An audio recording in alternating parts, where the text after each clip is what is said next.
ॐ नमः सिद्धेभ्यः।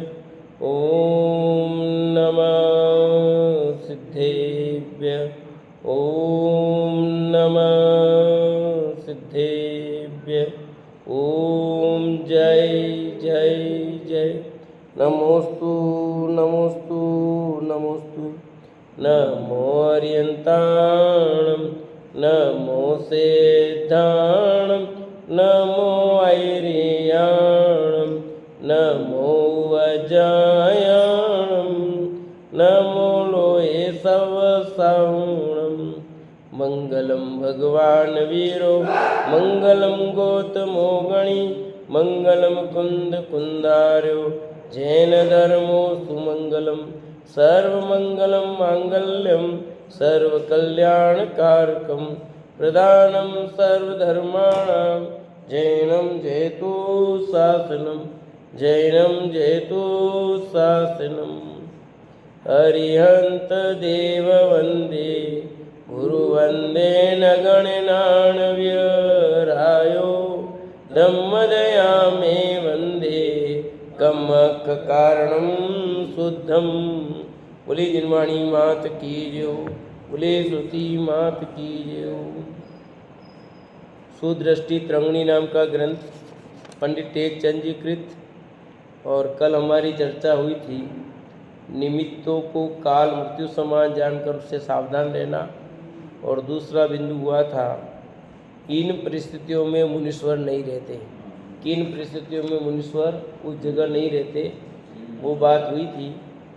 अब यहाँ अगला बिंदु है इन जीवों का विश्वास नहीं करना। किन जीवों का विश्वास नहीं करना? पेज नंबर 320 गाथा नंबर 98। नखसंगा पशु निंदियो विसदंती शस्त्र नगतिय मद पायो कितगण स्वामी दो खप खल चित्तो यनाई यासो। नख सिंह दंती पशु ग्रह्यति विष नदी खल मद्यपि हे अविश्वासी खुला शस्त्री गूढ़ द्रोही कृतगणी। किन किन पर विश्वास नहीं करना बिल्कुल? तो कहते हैं नख सिंह वाले पशु, जिनके नख सिंह होते हैं ना, सिंह बड़े बड़े, उन पर विश्वास नहीं करना।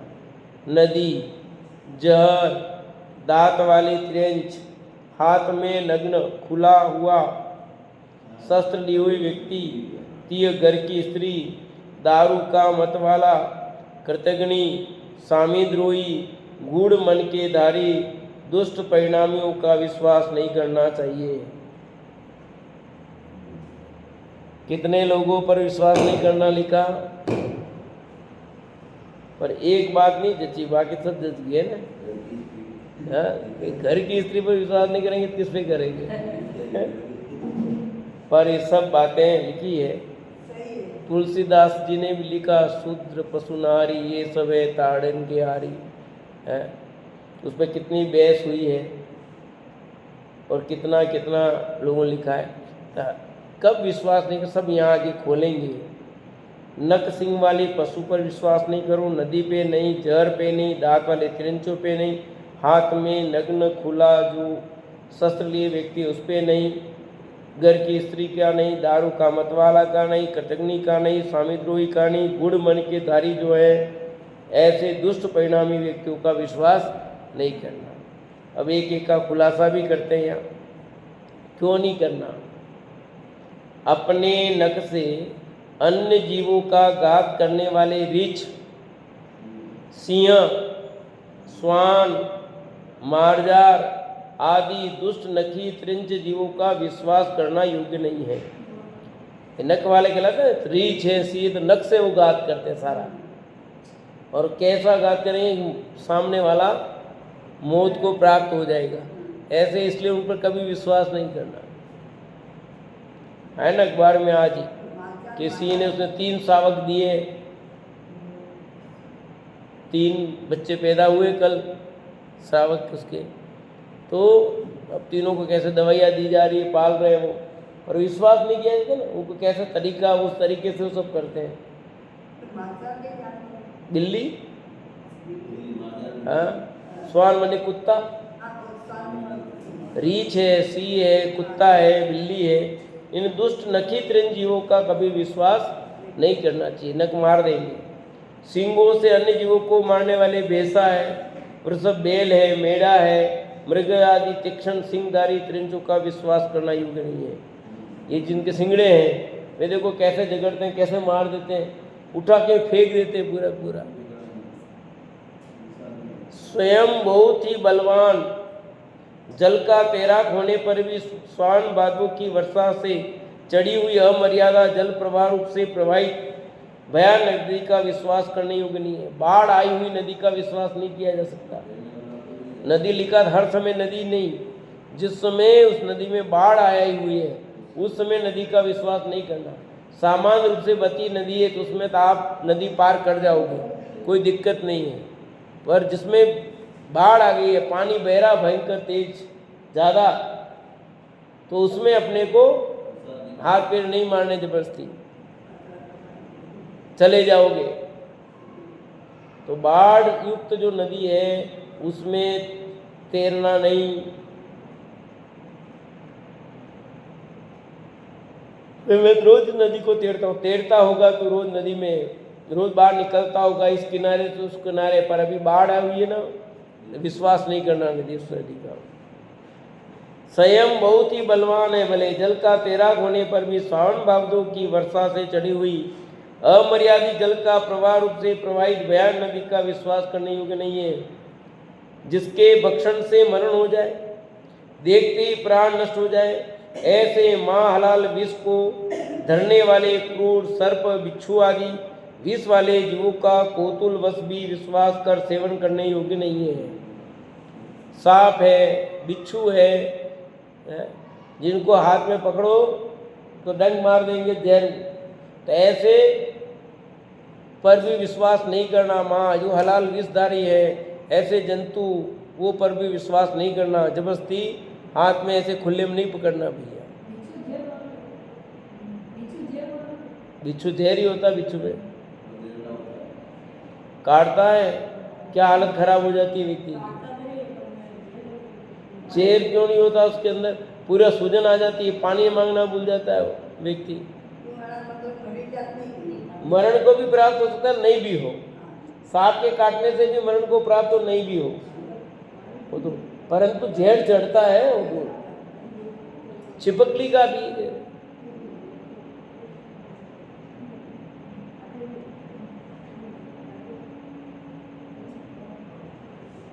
दांतों से अन्य जीवों का घात करने वाले, काटने मारने वाले मगर, चीता, व्याघ्री, सियार, सिंह, दांत डांट से मारने वाले सुअर, गेंडा, हाथी इत्यादि दंती तृणों का विश्वास करने योग्य नहीं है। ठीक है, दांतों से काटने वाले और अन्य प्रकार से काटने वाले जो जीव हैं, उन जीवों पर बिल्कुल विश्वास नहीं करना। तृणों पर क्या विश्वास करें?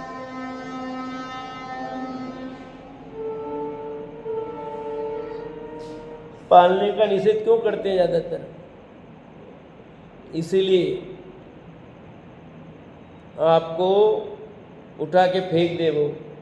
पशुओं को भी गुस्सा बहुत आता है, नहीं आता ऐसा नहीं पशुओं को। आप देख लो ना, कुत्ता, बंदर आदि क्या करते हैं, ऊपर गिर जाते तो क्या करते हैं, चुपचाप जा रहे हैं, पीछे से आके काट लेते हैं कुत्ते, नोच डालते हैं, कितनी हालत खराब हो जाती है। इसलिए इन पर विश्वास नहीं करना। दांत वाले जितने भी पशु हैं, चीता, व्याघ्री, सियार, सब, गेंडा, हाथी आदि दंती, इनका विश्वास नहीं करना। नग्न शस्त्र हाथ में लिए हुए व्यक्ति का विश्वास नहीं करना चाहिए। जो खुला तलवार लेकर के ऐसे कोई भी शस्त्र लेके चलता है, क्योंकि वो अपनी दादागिरी में कब गुस्सा है किसको मार देगा पता नहीं हो, इसलिए उनका विश्वास नहीं करना। स्त्री का ज्ञान माँ शिथिल होता है, उसका चित्त माँ चंचल होता है, उसके हृदय में कोई बात ठहरती नहीं है, विषयों की अभिलाषी, कार्य अकार्य में नहीं समझने वाली इत्यादि अज्ञान चेष्टाओं संपन्न महालोभ की धारक स्त्री पर्याय रूप से परिणमित अपने घर की भी स्त्री का विश्वास नहीं करना चाहिए। क्या कहा? सही ठीक नहीं कहा? हाँ, मैं तो नहीं करता, सही बात कहता, मैं तो नहीं करता, मेरा तो सिद्धांत है। कभी कोई बात है, मैंने कहा कि मैं यही कहता हूँ उनको कि देखो उसने ऐसा कहा होगा, मैं साग नहीं भरता, मैं ये कहता हूँ। मैं जिस चीज़ का विश्वास करते हैं उसका करते हैं, पर कभी कोई बात हो जाती है, अगर कोई कि इसने कहा कि नहीं कहा, मैं कुछ किसी भी स्त्री का विश्वास नहीं करता, क्योंकि वो अपन इधर कहेंगे वो इधर कहे भी रहते नहीं, कोई भी हो कहना मत, वो जरूर ही कहेगा। एक को आपने जानकारी दी कि सब तक पहुंच ही जाएगी, फिर कहेंगे मैंने तो कहा ही नहीं, ध्यान ही नहीं देता, कह तो देते बात बात में, पर ध्यान ही नहीं रहता उनको। हाँ, और कदाचित सब नहीं भी कहे तो कह के बात कहते पर ध्यान नहीं रहता कई बार, मैंने तो कहा ही नहीं, मैंने तो कहा ही नहीं। तो ऐसा होता है, और पूर्ण रूप से अविश्वास की बात नहीं लिखी है। ऐसा अर्थ नहीं कि बिल्कुल किस चीज़ में विश्वास नहीं करना, बिल्कुल आप विश्वास नहीं करोगे अपनी पत्नी पर तो भी काम नहीं चलेगा। यहाँ अर्थ में लगना, अपेक्षा से लेना कि बात की बात में जो है कि वो नहीं कहेगी, कुछ नहीं करेगी, तो उस बात में विश्वास नहीं करना। अब जैसे अपनी पत्नी की चरित्र की बात है, तो आप रात दिन उठते हो तो पता लग जाएगा आप कैसे हैं, समझेंगे। तो कई चीज़ों में विश्वास आपको करना पड़ेगा। कोई स्त्री होती है चोरी करती है, कोई नहीं करती, बिल्कुल नहीं करती, तो आप हर स्त्री में चोरी का दावा थोड़ी डालते हो हैं। कुछ स्त्रियों की होती है कि पर्स से पैसे गायब कर लेना, सामान्य बात है, चोरी नहीं गिनती हो, परंतु कोई बिल्कुल हाथ नहीं लगाती। हमारे बिल्कुल कई रुपये कोई हाथ लगाने का काम ही नहीं है, अपना पैदल बाकी हाथ नहीं लगा। तो कई चीज़ों में स्त्री पर विश्वास नहीं करने का अर्थ कहाँ लेना कहाँ नहीं लेना, इसका भी ध्यान रखना। नहीं तो देखो यहाँ लिखा है ऐसे विश्वास नहीं करोगे तो फिर आप कौन से विश्वास लायक हो आदमी, फिर आदमी फिर विश्वास करने लायक कहाँ रह जाएंगे, वो भी तो कुछ गड़बड़ कर देते ना। इसलिए यहाँ लिखा है स्त्री का ज्ञान माँ शिथिल होता है, एक तो उसका चित्त माँ चंचल होता है। सबसे बड़ी बात है चित्त का माँ चंचल होना, उसके हृदय में कोई बात ठहरती नहीं है। जो विश्वास नहीं करने वाली बात कहेगी वो इसमें कहेगी खास, उसके हृदय में कोई बात ठहरती नहीं है कितनी भी हो। और अपवाद रूप में स्त्रियाँ ऐसी मिल सकती है जिनके ठहर जाए, जैसे कुछ पुरुष ऐसे भी होते हैं जिनके भी नहीं ठहरती है वो, तो कुछ पुरुष भी स्त्री जैसे होते हैं, तो कुछ स्त्रियां भी पुरुष जैसी होती है, वो अपवाद रूप वाली बात है। स्त्री का ज्ञान माँ शिथिल होता है, उसका चित्त माँ चंचल होता है, उसके हृदय में कोई बात ठहरती नहीं है। विषयों की अभिलाषी तो बहुत चाहिए, घर में चीज जरूरत नहीं है तो भी वह कभी काम आएगी, वो संभाल के रखती है, वो साल में एक बार काम आएगी, 10 साल में काम आएगी, पर उसको चाहिए, वो चाहिए। परिग्रह इकट्ठा करने की आदत बहुत होती है स्त्रियों में। हाँ, मना किसने किया, वो तो कह दिया ना पहले आदमी भी होते, तो मैंने वही यूँ थोड़ी कह रहा मैं। और हम भी अभी पुरुष है तो स्त्री रहेंगे तो हमारे लिए भी लागू हो रहा है। ये पर्यायगत बात है, ये पर्यायगत बात है। आज मैं पुरुष हूँ कल स्त्री हो सकता हूँ, कल स्त्री था आज पुरुष हो सकता हूँ, पर्याय तो बदलती रहती है।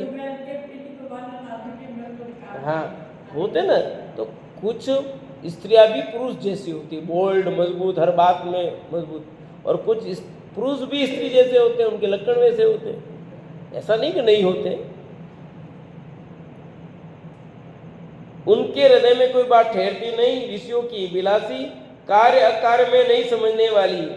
एक तो निर्णय सही नहीं कर पाते हैं, क्या कार्य है क्या अकार्य है, इस पर पूर्ण निर्णय नहीं कर पाते। इत्यादि अज्ञान चेष्टाओं संपन्न महालोभ की धारक स्त्रियों में लोभ बहुत होता है। स्त्री पर्याय रूप से परिणमित, ये लिखा है, इसलिए स्पष्ट क्लियर कर दिया स्त्री पर्याय रूप से परिणमित अपने घर की भी स्त्री का विश्वास नहीं करना चाहिए। आज तुम पुरुष हो, कल तुम स्त्री बन गए तो तुम्हारे पर भी यही नियम लागू पड़ेगा। यूं इसलिए लिखा स्त्री पर्याय रूप से परिणमित। उस जीव का दोष नहीं, वो पर्यायगत दोष ऐसा है। जैसे बिल्ली है तो बिल्ली क्या करेगी? बिल्ली की पर्याय में जो होगा वो आप करोगे। आप सांप बनोगे, सांप की पर्याय में जो होता है वही काम करोगे ना। तो जीव तो यही है, ये जिस पर्याय में जाता है वैसा कार्य करता है। इसलिए स्त्री ऐसी न ऐसी गालियां देने की जरूरत नहीं है भैया। न स्त्रियों को पुरुष को गाली देने की जरूरत है। क्यों? कि तुम ही स्त्री हो, तुम ही पुरुष हो, तुम ही गाय हो, तुम ही भैंस हो, तुम ही बकरी हो, सब ये जीव होके आया या होगा। ये तो पर्यायगत व्यवस्था की बात है। इसलिए किसी को नाराज भी नहीं होना चाहिए। और किसी को तुम देखो कितनी कितनी बार लिखी है, ये तेरी पर्याय की बात है कि तेने स्त्री पर्याय में हुआ, तेने क्या क्या किया, उसकी कथा है कि किसका विश्वास करना किसका नहीं करना।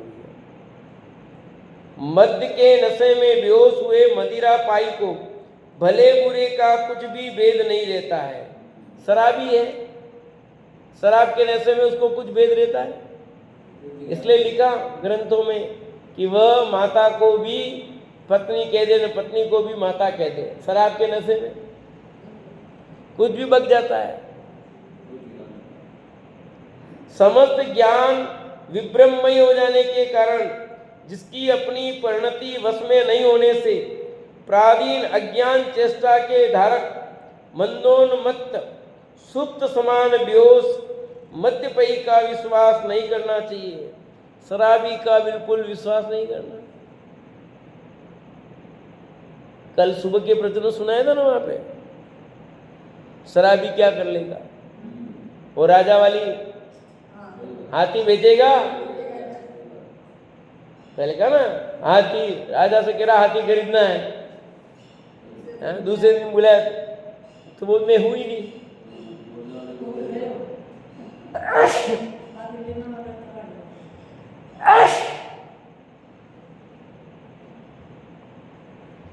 तो वो कहानी आपने कल सुन ली, इसलिए मैं नहीं सुना रहा हूं।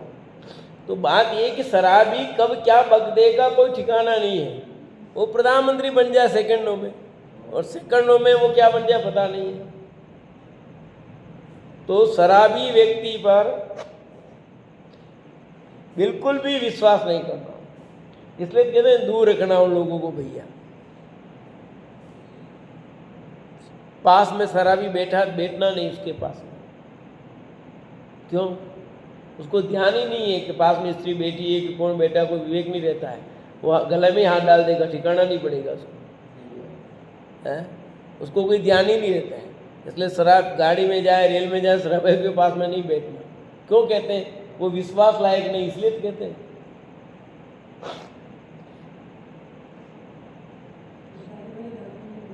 कुछ भी बकता रहता है। कितनी गालियां दे देते हैं लोग, शराब पी करके बकते रहते हैं, कोई ठिकाना नहीं कौन गाड़ी में है क्या नहीं है। ये पास में अपने वो कुमार शराब पी के रात भर कितना चिल्लाता था, और ये शराब पीता रात भर वो इतनी गंदी गालियां, गंदी गालियां। इधर पास में कुमार, अब नहीं सुनाई देता, वो अंदर आड़ आ गई तो। हाँ, तो ऐसे शराबी पर बिल्कुल विश्वास नहीं करते। अन्य जीवों द्वारा किए गए उपकार को भूलने वाला कृतज्ञ कहलाता है। कृतज्ञ किसको कहते हैं? जिसने आपका उपकार किया हो और आप उसके उपकार को भूल गए तो वो कृतज्ञ है। तो ऐसे कृतज्ञ लोगों पर भी विश्वास नहीं करना, तो जो किए गए उपकारों को भूल जाता है। किसी ने भूखे को भोजन दिया, नंगे को वस्त्र दिया, रोग से मरते हुए को यत्नपूर्वक औषधि देकर बचाया, छोटे पद से बड़े पद पर स्थापित किया, आदर रहित को आदर सहित किया, निर्धन को धनवान किया, इत्यादि उपकार जिसके प्रति किए गए हो, वह दुर्बुद्धि उन उपकारों को भूलकर तथा उनसे उल्टा द्वेष करके यदि ऐसा कहता है कि तुमने क्या किया, हमारा भाग्य से हुआ है, हमारी बुद्धि के योग से हम सुखी हुए तथा हमने धन पाया है। ऐसा कहने वाले, दूसरों के द्वारा किए गए उपकारों को गलने वाले, त्याग देने वाले, विस्मित कर देने वाले कृतघ्नी पापाचारी का विश्वास नहीं करना। ये बिल्कुल विश्वास करने लायक नहीं है। आज ये किया, आगे क्या करेंगे कुछ पता नहीं है। कि आपने उसकी जरूरत के समय आपने उसकी सहायता की, हेल्प की, जैसी थी जरूरत वैसी सहायता की आपने, और आज ये कहता है कि तुमने क्या किया। जैसे अपने लड़कियां कहते हैं तुमने क्या किया, तुम्हारा ड्यूटी थी, सब मम्मी पापा करते हैं, तुमने क्या किया। तो कृतज्ञ नहीं है वो। अरे कर्तव्य है उनका, वो तुम्हारा भी तो कर्तव्य है कि नहीं है। तुम ये बात करते हो कर्तव्य की, तो माता पिता तो बेटा बेटी की भी तो कोई ड्यूटी है, वो क्यों भूल जाते हो। अन्य जीवों द्वारा किए उपकारों को भूलने वाला कृतज्ञ कहलाता है। किसी ने भूखे को भोजन दिया, जब भूखा था भोजन करा दिया उसको, और अब पेट भर गया, फिर तेरे को ही वो कहानी नहीं आती है, शेर को जिंदा कर दिया फिर से कि मैं तुमको ही खाऊं है। और एक बात थी कि पिंजरे में शेर था, वो निकाल दो, निकाला, वो भूखा था कि मैं तुमको ही खाऊं। एक तो निकाला, उसका उपकार किया, और अब क्या मैं तुमको ही खाऊं। इसलिए है कि चीता पर भी विश्वास नहीं करना, तो वो कृतज्ञ भी हो गया। यहाँ ऐसे पर विश्वास नहीं करना भैया। आपने उसकी हेल्प की है और हेल्प को नकार देता, उपकार को भूल जाता है, ऐसे व्यक्ति पर विश्वास नहीं करना। बहुत लोग हैं ऐसे।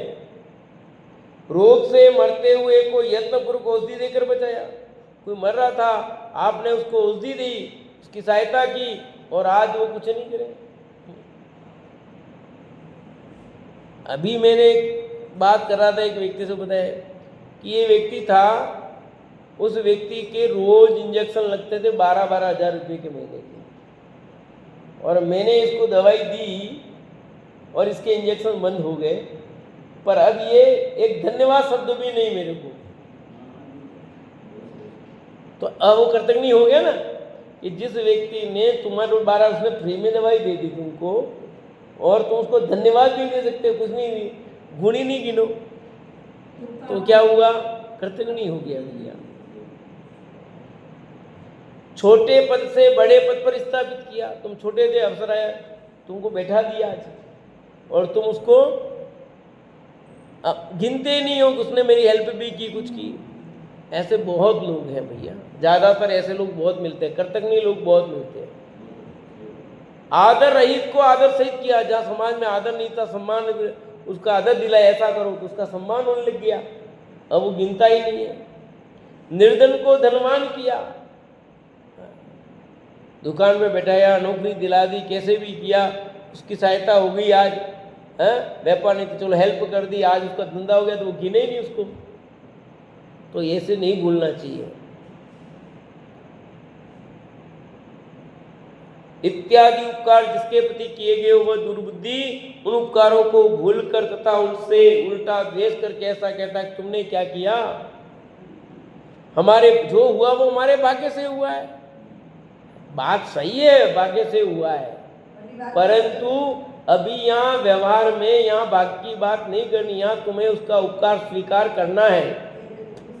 अपन उपकार दिवस मना रहे ना, 4 दिन से कार्यक्रम कर रहे हैं, तो गुरुदेव कहते एक द्रव्य दूसरे द्रव्य का कुछ कर ही नहीं सकता है, और फिर तुम उपकार दिवस क्यों मनाते हो कि ये व्यवहार ऐसा ही है। श्रद्धा में तो पक्का ऐसा ही कि एक द्रव्य दूसरे द्रव्य का कोई उपकार कुछ कर सकता नहीं, पर निमित्त की अपेक्षा उन्होंने हमें ऐसे वस्तु स्वरूप को समझाया, हमारी मिथ्या मान्यता से हमें दूर किया, ये हमारे पर उपकार है ना। तो जन्म जयंती क्यों कहते हो? जन्म जयंती क्यों कहते हो? जन्म जयंती तो आप ही बर्थडे मनाते तो क्या दिक्कत है, आप ही मनाते हो, मना दी ठीक है। उपकार दिवस मना रहे तो किसी का बस अपन मना क्या रहे, प्रवचन कर रहे हैं। उपकार दिवस मना करके उनका कोई पूजा वूजा थोड़ी है, पूजा करो तो गड़बड़े। आपका जन्म, आज मेरा जन्मदिन है, मैंने कहा मेरा जन्मदिन है, इसमें कोई हिंसा नहीं। आप मनाते कैसे, उस पर दोष लगेगा। समझ में आएगी? आप क्या करते हो? आपका जन्मदिन है, आपने कहा आज मेरी शादी की वर्षगांठ, ठीक है, आप शादी की वर्षगांठ पर करते क्या, उस पर दोष लगेगा आपको। समझ आएगी? मतलब दोष इसका है, आप गांधी जयंती नहीं मनाते, लाल बहादुर शास्त्री जयंती नहीं मनाते, तो जिन लोगों ने विशिष्ट कार्य किया उनका उपकार के रूप में मनाया जाता है। पर उसका अर्थ ये कि हम उनके बहुमान को, तो हम तो गुरुदेव के प्रवचन सुना रहे हैं।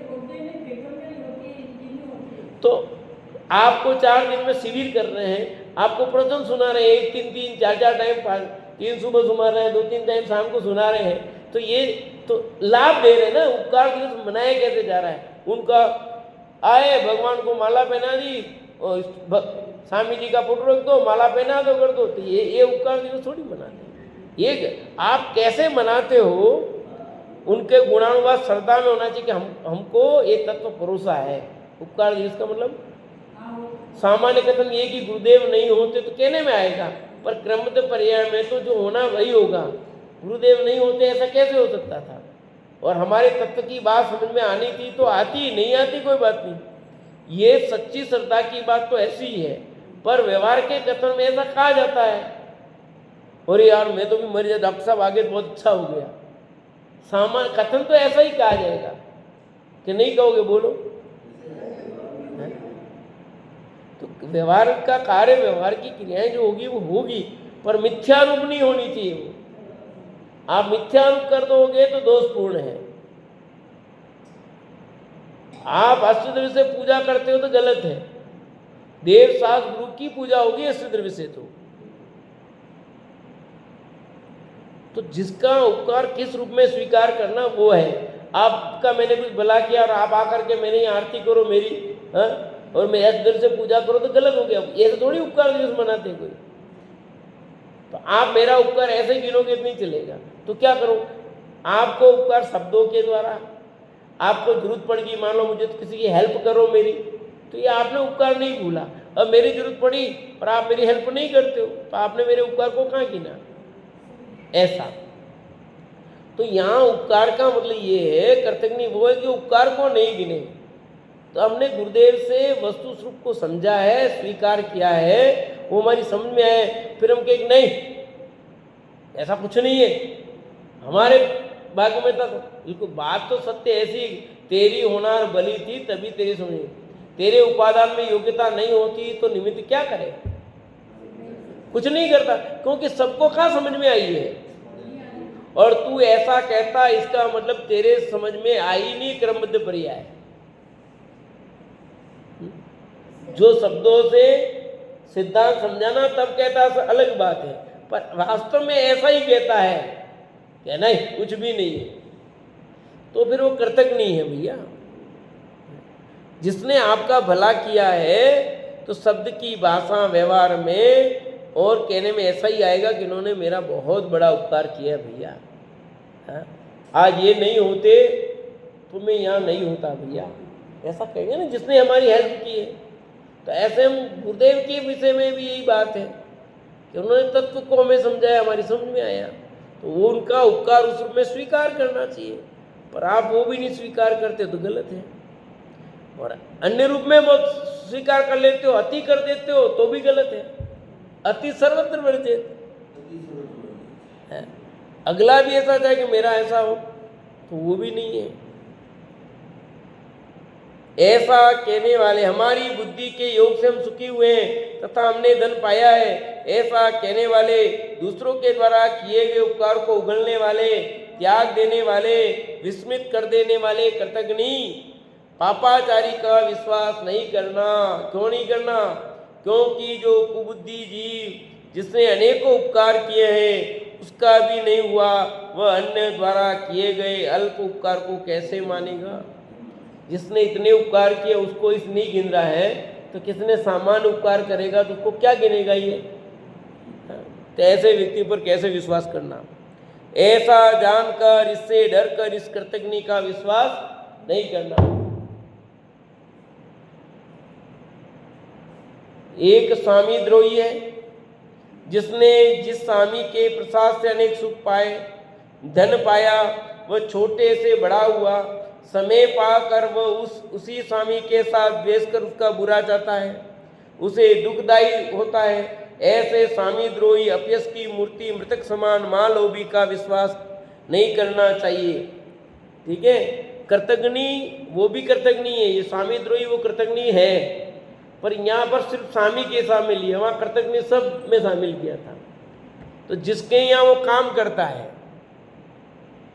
और उसको छोटे से बड़ा किया, उसकी हर प्रकार की हेल्प की, वो नौकर था भले, पर स्वामी ने, मालिक ने उसकी हर तरह से सहायता की।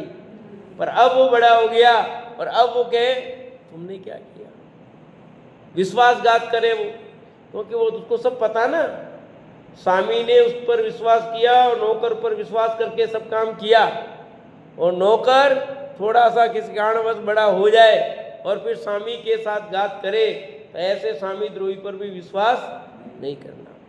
एक बार समझ में आ जाए, दूसरी बार कभी भी।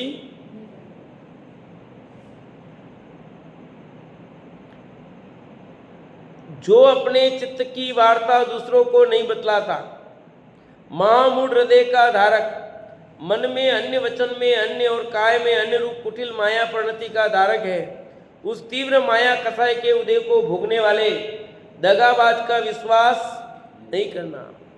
मायाचारी, दगाबाज, विश्वासघाती, उन पर कभी भी विश्वास नहीं करना। दगाबाज है उनको नहीं करना। और कहा भी है कवि ने, दगाबाज दूनो नमे चीता चोर कमान। ठीक है ना, अपने चित्त की वार्ता दूसरों को जो नहीं बतलाता, महामूढ़ हृदय का जो धारक है, मन में अन्य, वचन में अन्य और काय में कुछ अलग, ऐसे लोगों को अपने से दूर रखो, उन पर विश्वास मत करो। एक दुष्ट है, वह दूसरों को सुख को देखकर स्वयं दुखी होता है, अन्य जीवों को दुखी देखकर स्वयं सुखी होने वाला रौद्र परिणामी दुष्ट है। ऐसे दुष्ट का भी विश्वास नहीं करना। कौन दुष्ट है? एक तो स्वयं दुष्ट है ही, दूसरा ऐसा भी दुष्ट जो दूसरों के सुख देखकर स्वयं दुखी होता है। उसकी थाली में इतना घी क्यों, अपनी कहावत में कहते हो, है नहीं समझ में, इसके पास इतना क्यों है, अब दुखी हो रहा है। तेरे पास है, तू है जो भोगना, उसके बाद इतना क्यों जबरदस्ती क्यों कर रहा है। पराये सुख से ज्यादा दुखी हैं लोग, अपने दुख से कम दुखी हैं लोग। उसके पास ऐसी अनुकूलता, ये पति पत्नी कैसे प्रसन्न कैसे रहते हैं, हम तो बिगड़ गए, ये कैसे खुशी, इनके घर में आग कैसे लगाए। कई लोग करते हैं ऐसे काम, यार ये दोनों इतने खुश रहते हैं, इसका कारण क्या है। अपन देखते हैं इनके घर में भी लगा कि दोनों अलग हो जाए। कैसे कैसे लोग क्या क्या करते हैं पता नहीं। इस दुनिया में सब प्रकार के लोग हैं, कोई लेना देना नहीं, पर बैठे बैठे ऐसे काम करते रहते हैं। ये जो लिखा नहीं यहाँ दुष्ट लोग, तो दुष्ट लोगों का काम ही है, सामने वाले से किसी प्रकार का कोई तुम्हारे झगड़ा नहीं है, फसाद नहीं है, कोई बात नहीं है, परंतु बस तुम्हें वो सुहाता नहीं है। ये सुंदर है कि क्यों है, तेजाब डाल दो उसके शरीर पर। लो, तो दूसरों की अच्छी स्थिति सुहाती नहीं, वे दुष्ट लोग हैं। अन्य जीवों को दुखी देखकर स्वयं सुखी होने वाला, सामने वाला दुखी, मजा क्या, बढ़िया, ऐसा ही होना चाहिए, इसके तो ऐसे ही लक्षण है, ऐसा ही है। ऐसे लोगों पर भी विश्वास नहीं करना। रौद्र परिणामी दुष्ट है, जिसके रौद्र परिणाम हर समय रहते हैं, क्रोध आवेश में रहता है, ऐसे दुष्ट का भी विश्वास नहीं करना। आगे अब कौन कौन आए, अंतिम में निष्कर्ष करते हैं। इस प्रकार नखी, नख वाले पशुओं का, सिंगी, सिंग वाले पशु, नदी, विषी यानी जहर वाले, दंती दांत वाले, नग्न शस्त्रधारी स्त्री, मंदोन्मत्त, कृतघ्नी, सामिद्रोही, दुष्ट स्वभावी, इन 10 जाति के जीवों का विश्वास न करना सुखकारक है। ये 10 प्रकार के जो जीव हैं, इन जीवों पर कभी विश्वास नहीं करना। 10 जाति है, 10 प्रकार की जो जाति बताई है, वे विश्वास करने लायक नहीं है भैया। इस प्रकार श्री सुदृष्टि तरंगिणी नामक ग्रंथ में अनेक जुगती उपदेश, युक्ति पूर्वक हितोपदेश का वर्णन करने वाला 25वां परिच्छेद पूर्ण हुआ। ठीक है, ये हितोपदेश था, युक्ति पूर्वक बताया, तर्क सहित बताया, ऐसा क्यों कहा गया है। देखो नीचे कोटेशन है, उसको पढ़ते हैं। हे आत्मन, अनंतो भव क्लेश एकेंद्रीय पशु त्रिंचों में तथा असंख्यात जन्म मरण दुखों का क्लेश कीड़े आदि पशुओं में तथा इनसे कम असंख्यातों बार देवों में, देवों से असंख्यात कम असंख्यातों बार नरकों में तथा नरकों से असंख्यात कम असंख्यातों बार जैन धर्म रहित मनुष्यों में, जब मैंने और आपने हे आत्मन जन्म मरण के दुख क्लेशों का भोग लिया, तब एक बार वीतराग ओम जिन ध्वनि का मर्म समझने की योग्यता पाई है। कितना कितना समय निकल गया, तब जाके अवसर मिला, और उस अवसर को भी बिता दोगे तो क्या होगा। कि हे आत्मन संबोधित कर रहे हैं कि अनंतो भव क्लेश एकेंद्रीय पशुओं में त्रिंचों में व्यतीत कर दिया तेने। कितने अनंत अनंत भव, फिर असंख्यात जन्म मरण दुखों का क्लेश कीड़े आदि पशुओं में उत्पन्न हुआ, तू वहां भोगे। इनसे कम असंख्यात बार देव हुआ, फिर असंख्यात बार क्या हुआ, क्या हुए, कितनी बार, असंख्यात बार देव हुआ, और देवों से कम असंख्यात बार तू नरक में गया, यानी देव ज्यादा बना और नरक में कम गया। यानी पुण्य तो ज्यादा कर लिया इसने, पाप कम किया। नरकों से असंख्यात कम पर असंख्यात बार, नारकी से असंख्यात बार कम पर असंख्यातों बार जिन धर्म रहित मनुष्य बना। क्या बना, मनुष्य बना असंख्यात बार। कहा था ना मैंने 2 दिन पहले कि मनुष्य भी बड़ी मुश्किल से मिलती है पर्याय, पर मनुष्य भी असंख्यात बार हुआ है, 1-2 बार नहीं हुआ है। मनुष्य पर्याय बड़ी दुर्लभ है। देखो कितनी दुर्लभता के वाले मिली, तब भी ऐसी दुर्लभता को भी जीव ने असंख्यात बार पाया। आई कह रहे, जब मैंने और आपने हे आत्मन जन्म मरण के दुख क्लेशों का भोग लिया, हमने जन्म मरण के सब दुख भोग लिए, 1-2 बार नहीं, असंख्यातों बार। तब एक बार असंख्यातों भोग बिताता है, तब बड़ी मुश्किल से एक बार वितरागी ओम जिन ध्वनि का मर्म समझने का अवसर मिलता है। अनंत अनंत काल में एक बार मिलता है। असंख्यातों वो बीत जाए, तब तो निगोद से निकला और ऐसा घुमा, फिर उनमें से भी असंख्यात बार चला जाए, ये मनुष्य पर्याय मिले, वास्तविक जिनेंद्र भगवान की वाणी सुनने को मिले, बड़ा मुश्किल है भाई। तो ये अवसर चुकने जैसा नहीं यूं कहना है। अब तो काम कर ले, अभी नहीं करेंगे तो कब करेंगे बताओ।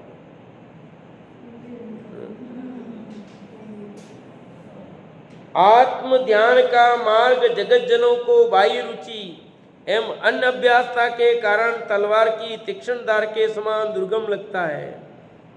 क्या लिखा, आत्म ध्यान का जो मार्ग है ना, वो क्यों कठिन लग रहा है कि जगत जनों को बाह्य रुचि है। किसकी रुचि है हमको, अनभ्यासता का कारण, दूसरा अभ्यास नहीं है। तलवार की तीक्ष्ण धार के समान दुर्गम लग रहा है इसको। जैसे तीक्ष्ण की तेज धार, उस पर चलना कितना कठिन है, ऐसे इसको ये कठिन लगता है।